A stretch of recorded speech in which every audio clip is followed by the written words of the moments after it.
Bonjour tout le monde. I am what you might call a fair-weather Pokémon fan. I followed the games on and off ever since Red and Blue, and have played a fair number of them, but the series has never quite grabbed me. Over the years, I probably logged more hours into the spin-off titles like Stadium, Colosseum, and Snap than I have into the mainline games, and while those have certainly been enjoyable, and I can't say I've outright hated any of the standard generational releases, there's always been something missing for me. I got a good few weeks of enjoyment out of new Pokémon Snap this spring, and as you can no doubt tell by the video title, I am at least looking forward to both the Diamond and Pearl remakes and to Legends Arceus. Naturally, everyone who does any kind of Pokémon coverage on this site has already shared their reactions with the world, but I thought it might be worthwhile to share the perspective of someone who's neither a total newbie to the franchise, nor a heavily invested longtime fan.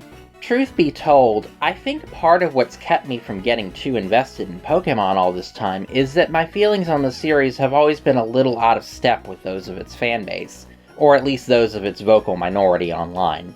Like, for example, I've never really seen Dexit as a big deal, not when previous generations have pruned the Dex too, and when, to be frank, Pokémon has been hostile to the completionist mentality and to its former gotta catch 'em all slogan right from the beginning. Version exclusives, trade evolutions, and mythics that are completely unobtainable in standard play were all around in Generation 1, and so from that point of view, I really don't see why it's a big deal that each new release is missing some older Pokémon.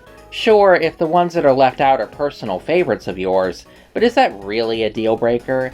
I may have a favorite Pokémon, but then there's around 2 or 3 dozen that rank almost as highly for me. How likely is it that all of those would be left out of any given game? Maybe Dexit matters more to the competitive battling crowd, I don't know. Either way, that's likely the reason it's harder for me to get into the mainline games, and I tend to drop them not long after I finish them. Yes, even if they have substantial post-game content like the Battle Frontier, because I know that there's some content that I'll never realistically get to access. That brings me to the upcoming titles, Brilliant Diamond and Shining Pearl, and Legends Arceus. Sinnoh is one of those regions that I never got to experience the first time around, and while I tried out Platinum years later on emulator, the game was just a little too slow and clunky for my taste. That's probably my fault for getting into Gen 5 the same way first. Because of the DS Pokémon titles, it's pretty well accepted that the Unova games are far and away a more polished experience. Also, I just really like Unova's season mechanic. Does anyone else miss that? Anyway, my relative lack of familiarity with Sinnoh is why I'm really interested in Brilliant Diamond and Shining Pearl, a way for me to properly engage with Pokemon's coldest region to date. I have the misfortune to live in the subtropics, so snowy environments in fiction are both fascinating and exotic to me. And everything I've read about Sinnoh suggests that it delivers on that score more extensively than other Pokémon regions. I'd appreciate it if the remakes brought over the major story additions from Platinum, as past remakes often did, like in the Delta episode of Omega Ruby and Alpha Sapphire.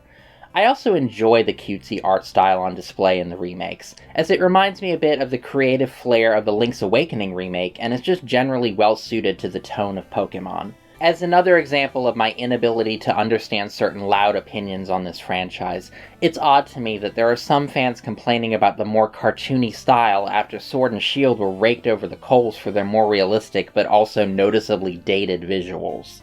It's pretty hard to look at Pokémon as a whole and think that hyper-realistic graphics would ever fit its particular aesthetic. And now that the mainline games have moved fully into 3D, the art style does come off as more of a deliberate choice rather than a necessary limitation of the medium. I for one appreciate that Brilliant Diamond and Shining Pearl are going for a lighter visual identity, particularly when they're being developed alongside a game that's going for a more serious tone in contrast. That brings me to Legends Arceus, and to be quite honest, I'm a little more wary about this one. It may just be the comparisons people are making to Breath of the Wild, which, well, I'd never say that I hated Breath of the Wild, but if you've been following along with my content here or on my blog, you'll know that the open-world gameplay style doesn't really work for me for a number of reasons.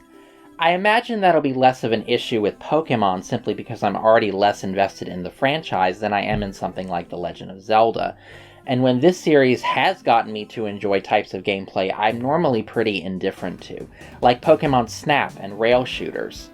The contrast between the Sinnoh remakes and Legends Arceus in itself may be more valuable than either game on its own, because both of them existing and being released within a few months of each other seems to reflect an understanding by the various creative minds behind the franchise that the core Pokémon experience can either be safe, familiar, and nostalgia-laden, or bold and experimental, but not really both at once. Attempting to please two fundamentally opposed player tastes at the same time is just going to end badly, as I think multiple games from several other franchises can attest. This goes double for a series with a major new release practically every year. Better to split those two design concepts into separate projects and allow players to go with whichever of the two they prefer, or both if that's the case. For my part, I'll definitely be picking up the Sinnoh remakes, although I'm still not fully sold on the gameplay and overall style of Legends Arceus. There's plenty of time until January for me to change my mind though, and in the meantime we'll hopefully get some more gameplay footage that does a better job of establishing what exactly it's meant to be, aside from Sword and Shield meets Breath of the Wild with a pre-modern Japanese aesthetic. Granted, I never picked up Sword or Shield, making Gen 8 the first one I've skipped since Gen 5, unless the Let's Go games count as Gen 8, but I don't think they do.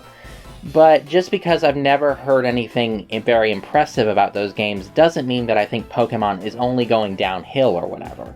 Much like Fire Emblem, with which I'm overall much more familiar, the quality of this franchise is a constant up and down, and none of its fans are able to fully agree on which games are the ups and which the downs.